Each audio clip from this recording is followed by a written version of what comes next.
उस समुद्र की तरह है जहां जा करके सारे धर्म मिल जाते हैं। और इसके एग्जाम्पल उन्होंने बहुत सारे दिए। हम न इस्लाम कब पैदा हुआ, ईसा मसीह का धर्म कब पैदा हुआ, ये क्या उसके पहले धर्म नहीं था?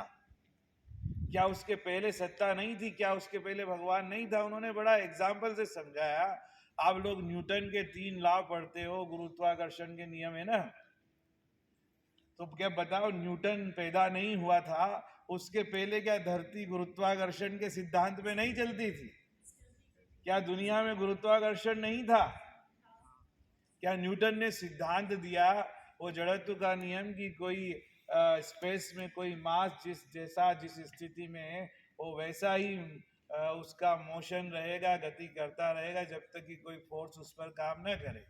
क्या इससे पहले नहीं होता था? क्या गैलीलियो के पहले जीवन के सिद्धांत और डार्विन के पहले विकास के सिद्धांत जो थे वो नहीं थे?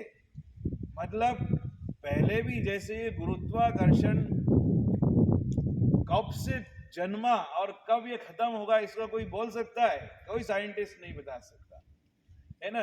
तो जिस तरह से गुरुत्वाकर्षण का सिद्धांत काम करता है उसका ना आदि है ना अंत है, ठीक उसी तरह ईश्वर की सत्ता काम करती है जिसका ना आदि है ना अंत है ना? ना किसी धर्म का जन्म होता है ना किसी धर्म का अवसान होता है, और जिसका जन्म होता है और जिसका अवसान होता है वो धर्म कैसे हो सकता है?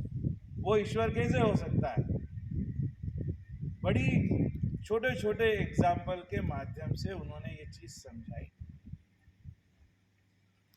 मजा तो तब आया जब ये भारत का एक धार्मिक सिपाही या एक धार्मिक योद्धा जब अपनी उस वेशभूषा में गेरुआ रंग का वस्त्र पहने जब अमेरिका चला गया और अमेरिका में करीब 1.5 महीने तक घूमता रहा, खाने के ठिकाने नहीं थे, लेकिन इंग्लिश इतनी जबरदस्त थी। हम बोलते हैं ना कि इंग्लिश सीखना क्यों जरूरी है।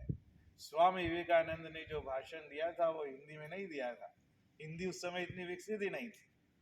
उन्होंने दुनिया को जो अपने धर्म के बारे में समझाया, उस दिन पता चला कि भारतीय को इंग्लिश क्यों सीखना चाहिए, भारतीयों को सभी भाषाओं में दक्ष क्यों होना चाहिए, है ना?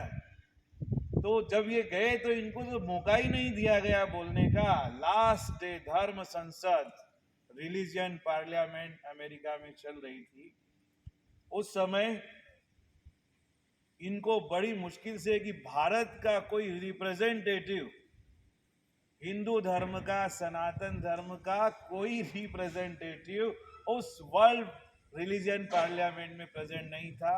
अकेला बंगाल का एक युवा जिसका कितने लोगों ने साथ नहीं दिया, उसकी मजाक उड़ती रही 1.5 महीने तक, वो पहुंच गया। सोचो, हम एक बार अपमान होने पर, एक बार इंसल्ट होने पर हमारा हरासमेंट हो जाता है, हमारा शोषण हो जाता है, हम पीड़ित हो जाते हैं।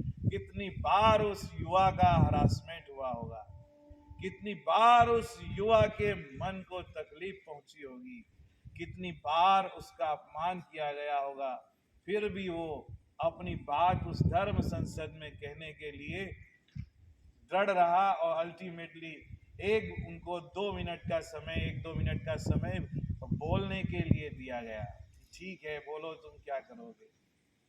सारे धर्म वाले बोलते थे टॉलरेंस टॉलरेंस उन्हीं के धर्म में है, और each and every minute Swami Vivekananda के प्रति वो इनटॉलरेंस होते जा रहे थे। लेकिन उन पे थोड़ी दया करके उनको 1-2 मिनट के लिए बोलने के लिए कहा। लेकिन कहते हैं ना कि दम किसी स्पीच में नहीं होता, दम किसी शब्दों में नहीं होता।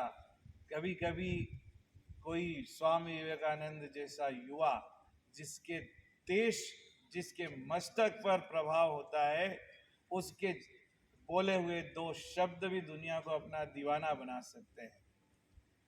जिनको बहुत ये कहने का शौक था, लेडीज एंड जेंटलमैन, वो शब्द ही प्रयोग नहीं किया। स्वामी विवेकानंद ने बताया दुनिया को कि हमारे देश की, हमारे धर्म की, हमारे भारत की विचारधारा क्या है।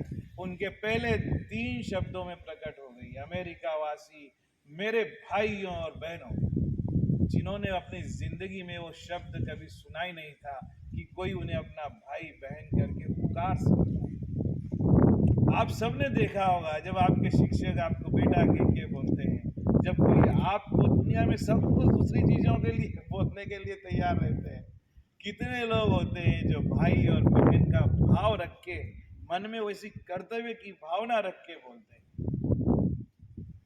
शब्द तो उस समय भी थे क्या, इससे पहले नहीं थे, लेकिन जो बोलने का जो एहसास और जो विचार का और हृदय से हृदय की जो बात स्वामी विवेकानंद के उस समय के उस क्षण में जो प्रभाव डाल गई, तो 2 मिनट से क्या कई मिनट तक तो तालियों की गड़गड़ाहट से स्वामी विवेकानंद का स्वागत होता रहा। उसके बाद अगले शब्द जो उन्होंने बोले वो यही थे कि आपने इस अपार प्रेम और इस भाव से हृदय से जो मेरा स्वागत किया है, मैं इसके लिए अभिभूत हूं, जीवन भर कभी इसे नहीं भूलूंगा। वो फिर अपनी बात कहते गए, उन्होंने कई दिनों तक बात की अपनी, और जब उन्होंने अपनी बात की तो सबसे पहला एक छोटा सा एग्जाम्पल दिया कि आपके जितने भी धर्म हैं वो सब कुएं की तरह है, वो सब कुएं की तरह है, क्योंकि आपकी जो विचारधारा है वो बड़ी नैरो माइंडेड है। मतलब बोलते बोलते उन्होंने एहसास कराया उनको कैसे, आप कहते हो मेरा ये धर्म श्रेष्ठ है, वो कहता है मेरा ये धर्म श्रेष्ठ है, और मैं कहता हूं सबका धर्म श्रेष्ठ है। सब अपने अपनी जगह पे सही है, सबके जितने भी तरीके हैं वो रास्ते हैं उस परम सत्ता को पाने के लिए, और सब अपने रास्ते से गुजर कर जिस मंजिल तक पहुंचते हैं वो परम सत्ता, वो परम धर्म, वो सनातन धर्म है। सनातन का मतलब, आज भी लोग सनातन का विरोध करते हैं। सनातन का मतलब क्या है, जो पहले भी था, जो बाद में भी रहेगा, उसको बोला जाता है सनातन।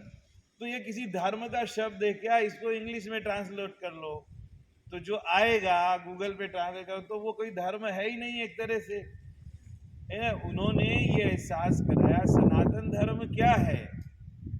सनातन धर्म में कहीं भी ये नहीं है ये हिंदू शब्द, ये हिंदू धर्म है। हिंदू शब्द का जन्म तो जितने भी मुस्लिम कंट्रीज है उनके यहाँ जो लोग आते थे उन्होंने ये शब्द हमें दिया है, हमने इसको धर्म का रूप दे दिया, क्योंकि वो जो स का प्रोनाउंसिएशन ह करते थे, तो सिंधु नदी के इधर का जो है जो स्थान है इसको वो सिंधुस्तान बोलते थे नदी के नाम पर, प्रोनाउंसिएशन ह का होता था तो ये हिंदुस्तान।